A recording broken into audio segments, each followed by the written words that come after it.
Tell me if this sounds or feels familiar to you at all. You're out in the world, minding your own business, and you realize there's nothing on my immediate to-do list.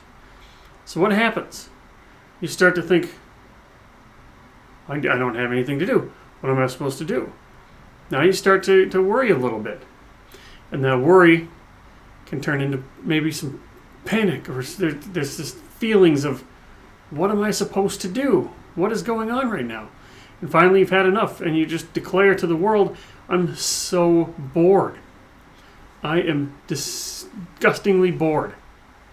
Have you seen this? How's your relationship with boredom? How long does it take for you to become bored? What happens when you're bored? If you're like most people, this boredom is a springboard into looking for distractions. And distractions are everywhere. You could even argue that it's pretty difficult to be bored. You almost have to go out of your way to be bored with so many distractions. And it's used to be TV, radio, then it was videos, maybe Netflix. Then we got this magical device in our pockets, the supercomputer in our pockets. And this is a magic device that cures boredom. You don't have to ever be bored anymore. But the problem is, if you're always distracted, if you're always trying to get rid of boredom, if you don't want to ever be alone with your thoughts, life is going to pass you by. And so now you've seen this situation where we have this preference for distracting ourselves instead of being alone with our thoughts. We just can't handle the idea of being alone with our thoughts, can we? And so we distract ourselves. We distract ourselves with other activities. We distract ourselves with cleaning. We distract ourselves with our cell phone. We distract ourselves by picking up the phone and texting everybody in your phone. Hi. Because you can't handle being alone. And it's kind of understandable. We have a lot of thoughts as humans. I've heard this 20,000, I've heard 50,000, I've heard 70,000 thoughts. We have 70,000, upwards of 70,000 thoughts a day. That's a lot of thoughts. Now, we don't pay attention to most of these, or many of these, but with our negativity bias, we find that most of our thoughts are quite negative, especially the ones that reach us first. These are quite negative. Thoughts of you're not good enough will ring through. Thoughts of you're not good enough, this isn't good enough, things aren't going well, things are going to fall apart. These are the first automatic thoughts that hit us, and automatic thoughts are almost always negative. This is how we're wired. We have that negativity bias. And this is what scares people. This is why we chase distraction. Because we don't want to be alone with these thoughts. It's as if we're saying, uh-oh, it's not just the two of us, is it? This has financial consequences too, because how many times, instead of being alone with your thoughts, distracting yourself, you make it to Amazon, or you go to an actual store. You start spending your money, or maybe you start day trading. You start doing something just to do something. You start spending money just to spend money because you're bored, and your relationship with boredom isn't very good. You don't want to be bored. In fact, you might even think that boredom is something that you shouldn't have to do, or something that you don't want to do. Now, why do we fear being alone with our thoughts? Thoughts are interesting. Many of us are identified with thoughts. So thoughts just happen. And if you pay attention to thoughts, that's called thinking. You can even will a thought into existence. I can think of a white bear, for example.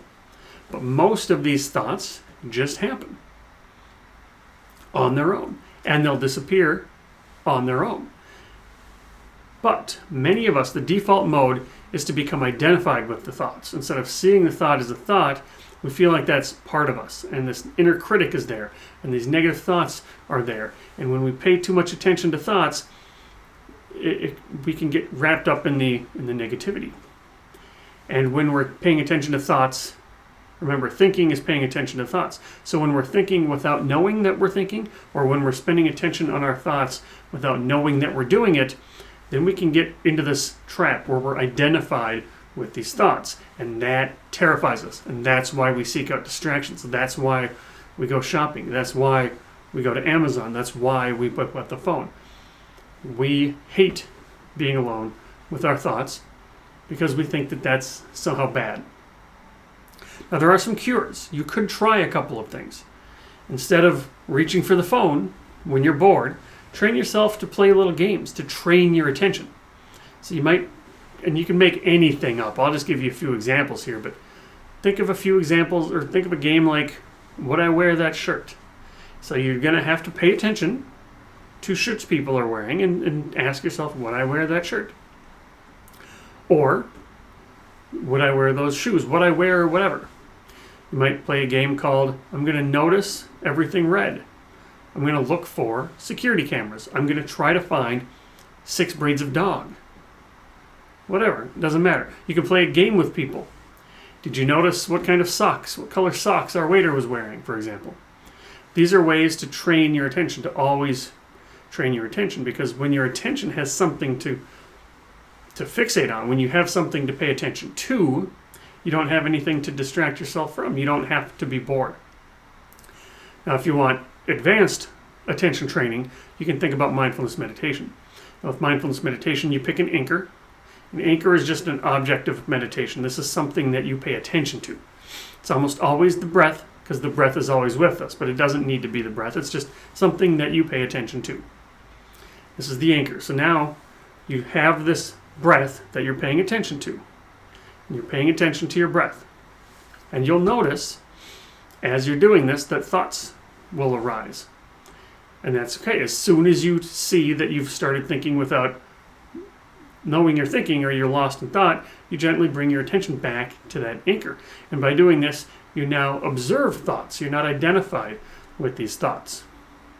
So if you do this enough, you'll start to learn that boredom is simply a lack of paying attention. You could always meditate. You could always play these little games. Or you could just be bored. What's wrong with that? What if you changed your relationship with boredom such that you kind of like being bored? So think of it this way.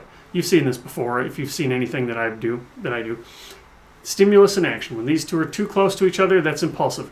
And when the stimulus is, I've got nothing to do, I'm kind of bored, if I quickly say, I'm bored, that's impulsive behavior. That's when we reach for our cell phone, usually without even knowing that we did it.